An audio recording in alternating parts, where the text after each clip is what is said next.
A computer glitch, as it's called, with 100,000 trapped in the circuits.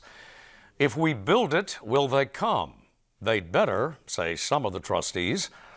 Orlando, what impact, if any, here and in New York? The leader of his party in Arkansas meets his party's presidential nominee. Arkansas Week, next. Arkansas Week is made possible in part by the Arkansas Times, keeping you informed by covering people, events, and politics in Arkansas. By FM 89, KUAR in Little Rock, with in-depth news reporting, analysis, and discussion each weekday.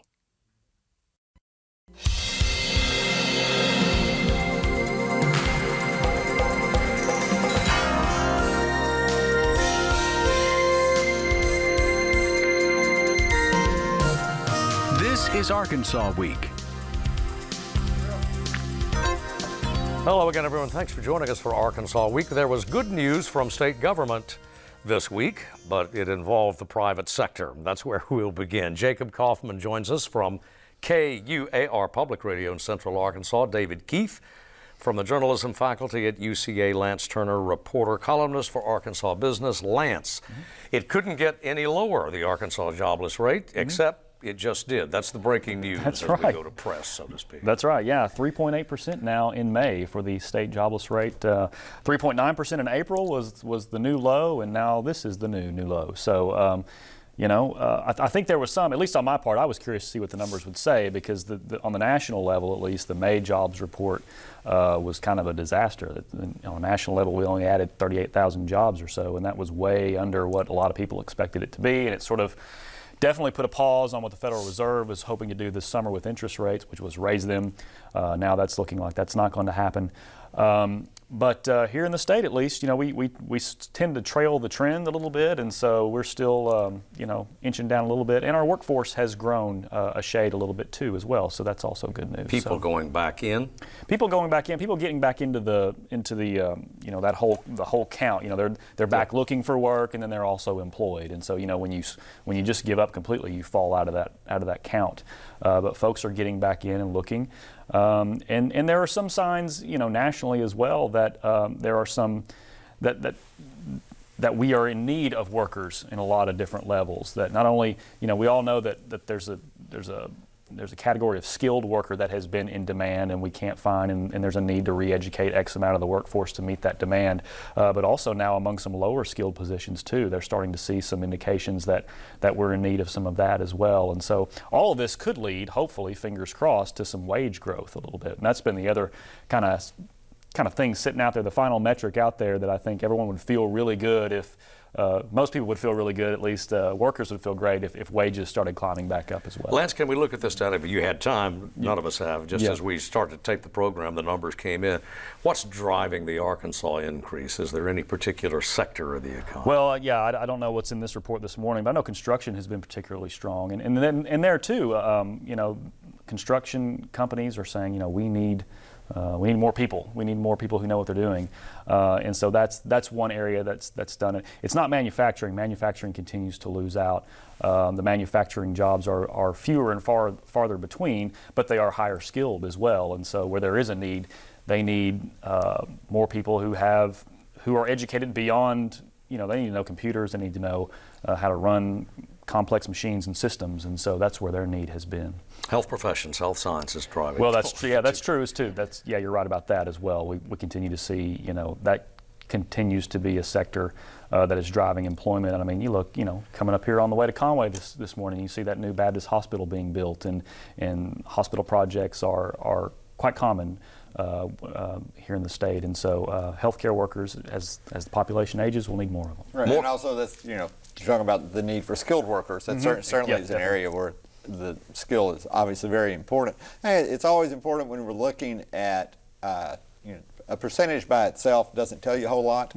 And so that's why the actual numbers behind it, and the key number that Lance mentioned here is people getting back and looking again. Because if you have more people looking and you're still dropping your percentage, I mean, it certainly is a good sign for the growth, for the job market out there.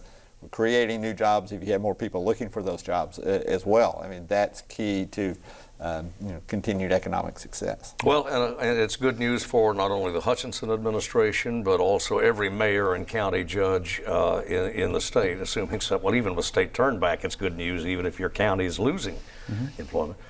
But in the past, some anyway, Lance, of the additional payroll has gone not into retail, but into paying down debt in recent years. Can we expect Arkansas retail to see a spike? How's it doing? Well, it's there's some indications in the state consumer spending. Yeah, the consumer spending report. The taxes that we derive from that have been improving and have stayed consistently healthy, I would say. There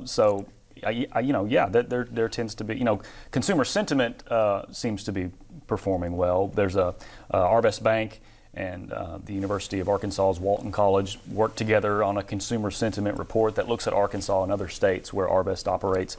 And consumer sentiment in Arkansas in the last period has been strong, and in fact stronger than other states like Missouri and Oklahoma, I believe. So people are feeling better about their situations and are willing to spend more on some bigger ticket items. And so I think folks are on the main feeling better about their personal financial situations, but I don't know, that 2008 recession that we had was such that I just think people aren't going to feel all that great for a long, long time just because they know how quickly things can turn. And so I think that bears out sometimes in the numbers as well. Well, the news about state government as opposed to the news from state government wasn't quite as encouraging. And we had more confusion this past week, Jacob, from the largest agency in state government, DHS. There's a report put out this week, primarily I think by one television station, covering a committee hearing. Department of Human Services was at, talking to legislators, giving them a whole range of quarterly and yearly updates on things. And one of them is legislators particularly interested in all the IT services going on at DHS. It's one of the main focuses of the reorganization of this that Cindy Gillespie, the new head, is interested in. But there was a report initially, at least, that there are around 120,000 people who did not get Medicaid coverage or access to Medicaid coverage because of a computer glitch. But there's been a correction to the story, I think just in the past several hours, with a spokeswoman from DHS, Amy Webb, saying that, yes, there has been a computer glitch affecting 120,000 people or so. However, not all of them lost their coverage or lost any benefits or were denied any access to anything during that time. What is that number out of the 120,000 that were affected? They still don't know, or I still don't know. But so that's the question going forward: is they have this computer glitch, they've identified it, so presumably they can fix it. But what happens to these people who are in that glitch, who are affected by it? Right. Because one thing that Amy Webb said was that some of the people in the 120, they didn't have the coverage to begin with. I mean, they were affected by this glitch, but they weren't ineligible for whatever reason. We would hope that if they don't. We would hope that DHS knows what the precise number is so that they know how to fix it. And the reports that came out, they were, quite frankly, for us laymen, a little confusing. And so which did not help with the situation. But there have been some reports of people who did have Medicaid coverage, who seeking medical care and finding out, discovering they did not have coverage, and then you get into the question: do they get the care? How do they pay for the care? Can they pay for it on the back end? DHS has said that they can solve the problem by the end of the year. So which raises the question: well, what happens over the next 6 months? Do these people? Does that mean they don't have coverage? Whatever that number is.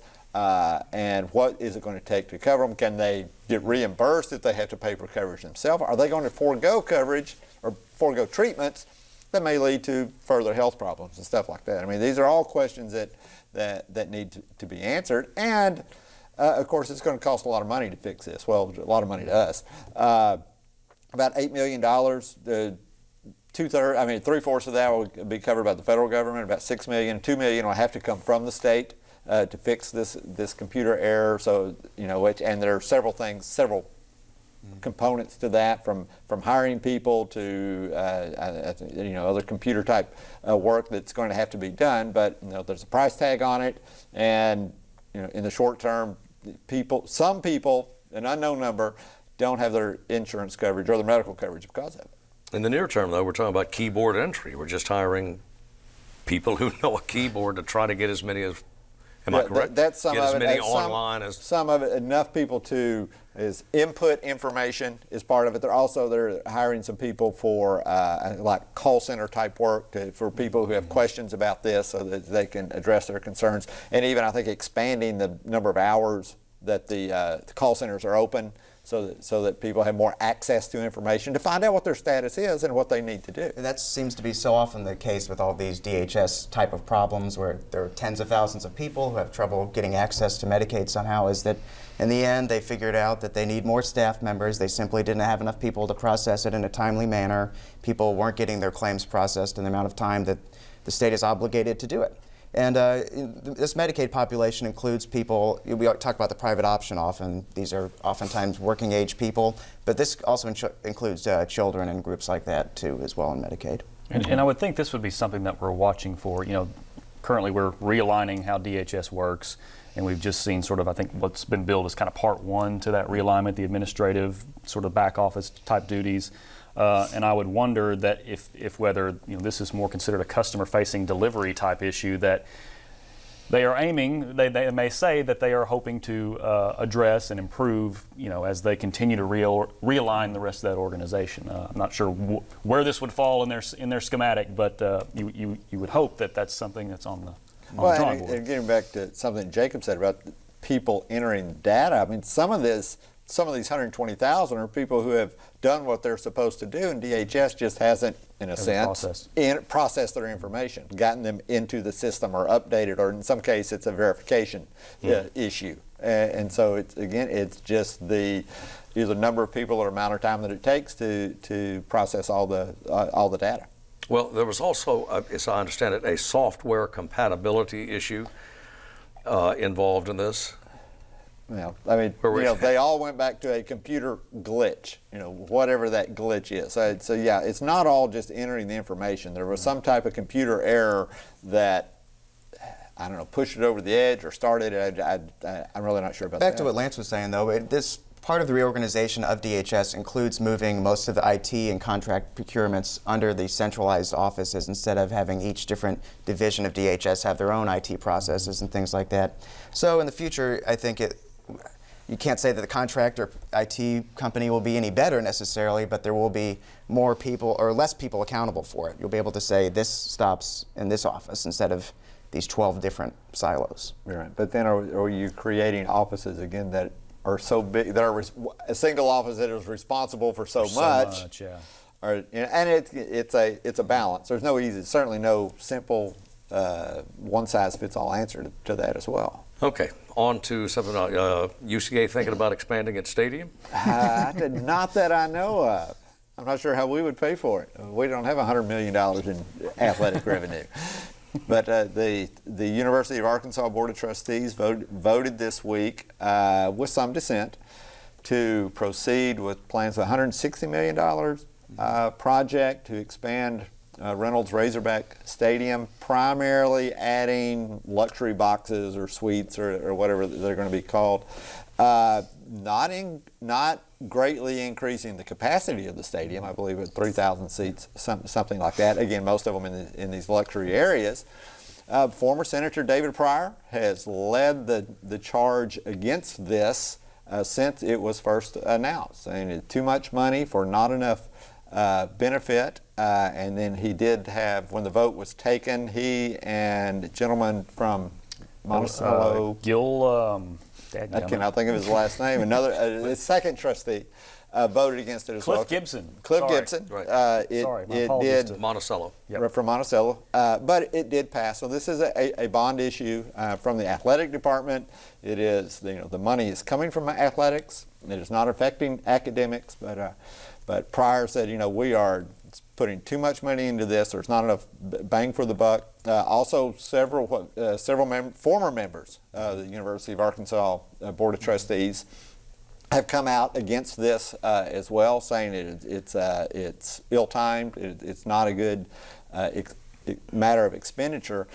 And as I was reading this article, it made me think about just a few days earlier, reading about the University of Arkansas Medical Center, UAMS, talking about having $100 million in needs, and they had enough money to do $14 million worth of it.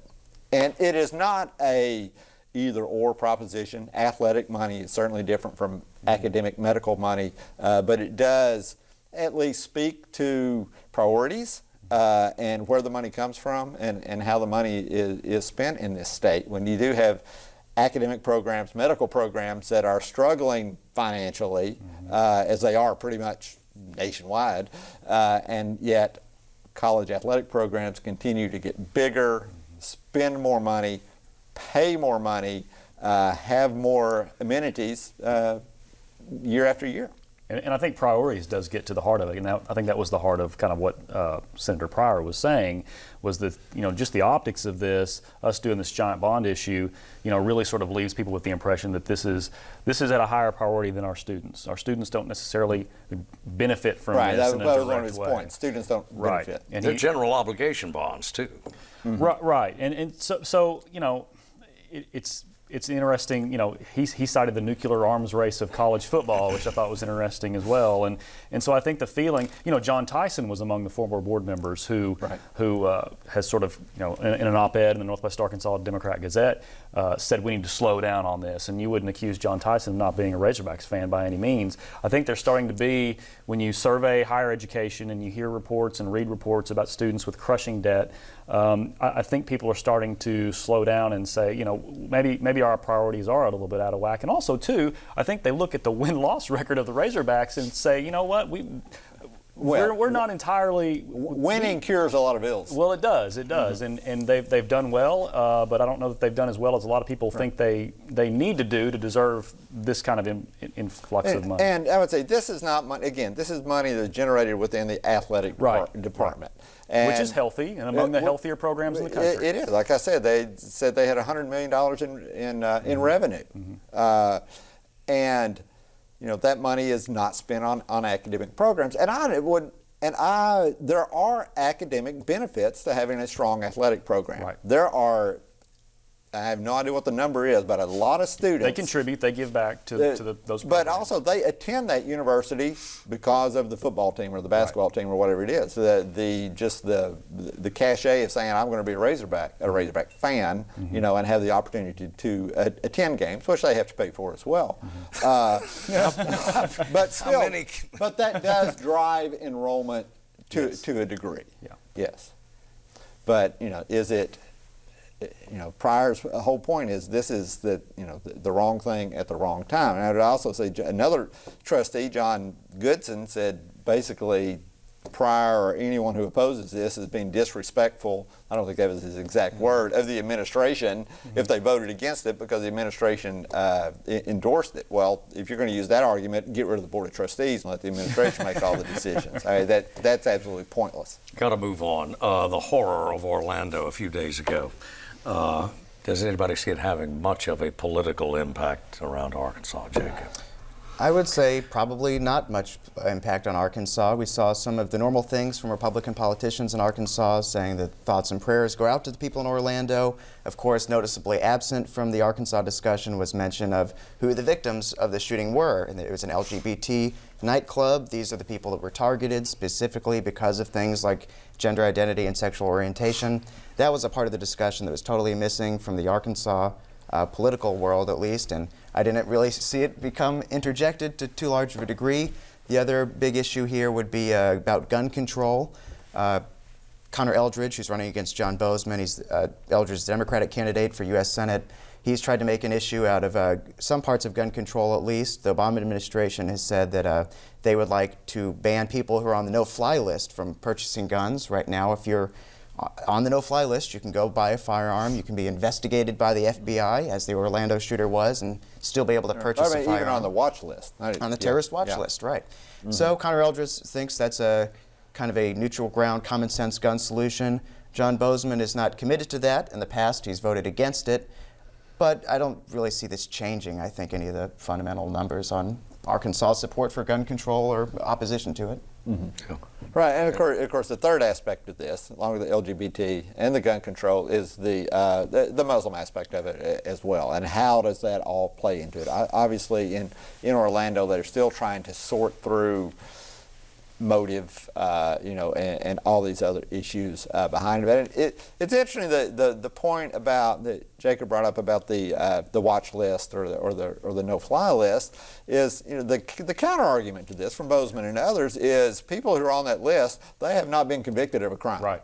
All they are, yes, the federal government is watching them, but they haven't done legally anything wrong or they'd be arrested, so therefore you're taking rights away from U.S. citizens, which get you certainly, there are constitutional questions there. And what the middle ground is I think it's very hard to define in this particular debate.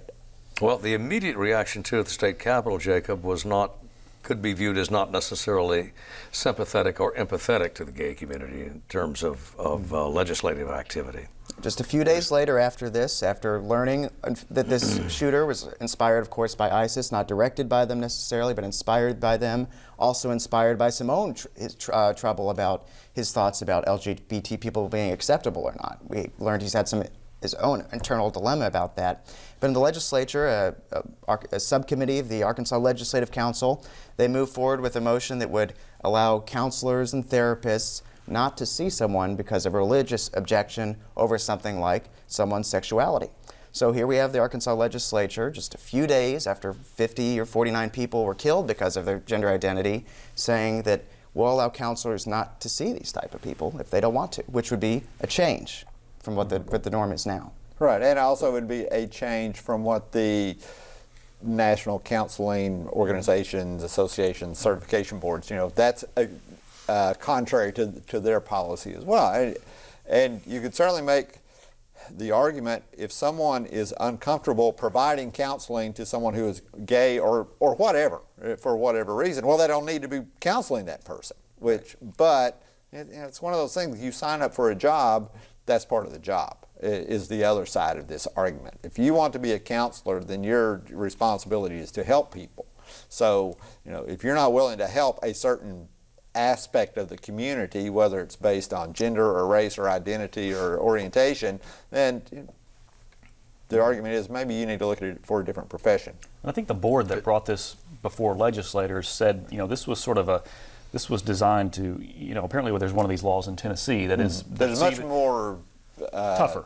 Yeah. Or yeah. I don't know if that's the right word, but it's more harder to get that exemption. Very good, yeah. And so this was seen as sort of they were trying to get ahead of that debate and come up with something a little bit of a middle was, ground. Right, find a middle ground. And so because the counselors who face this dilemma, according to this committee decision, is they're supposed to at least seek some type of resolution through their own counseling or through some other method to resolve their conflicts before they move forward. Well, there's some counseling going on in New York this past several days ago, but it's difficult to know who counseled who.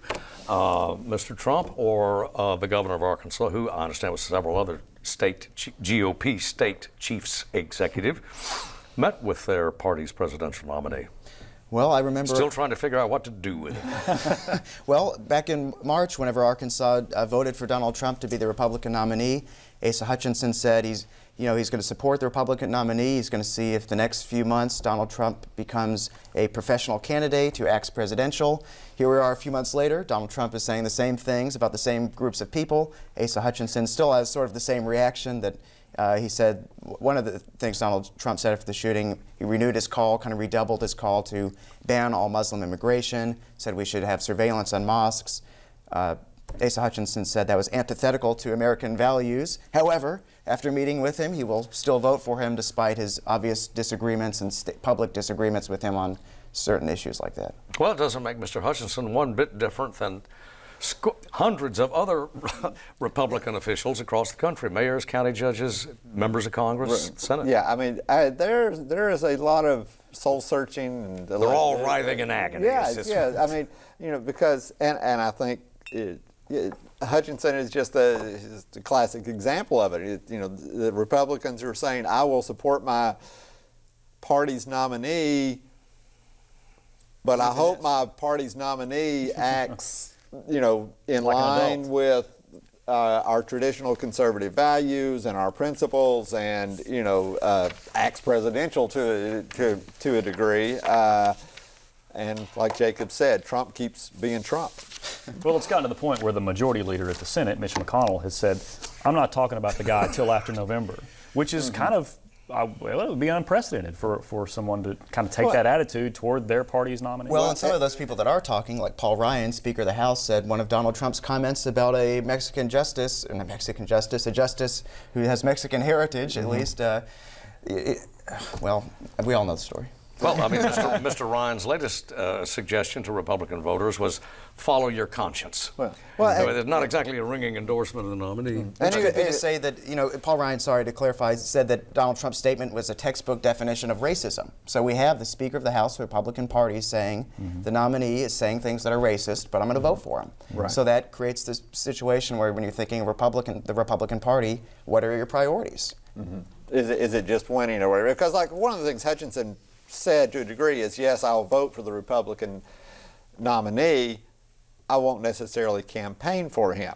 And in a sense, it's almost like what Ryan was saying. And of course, in classic Trump fashion, what his reply to, not to Hutchinson, but to the party in general was, I didn't need you in the primaries. I don't need you now. I'll do it on my own, and I will win. And we got to end it there because we're out of time. Thanks to you for coming in, guys. As always, thanks to you for watching. See you next week.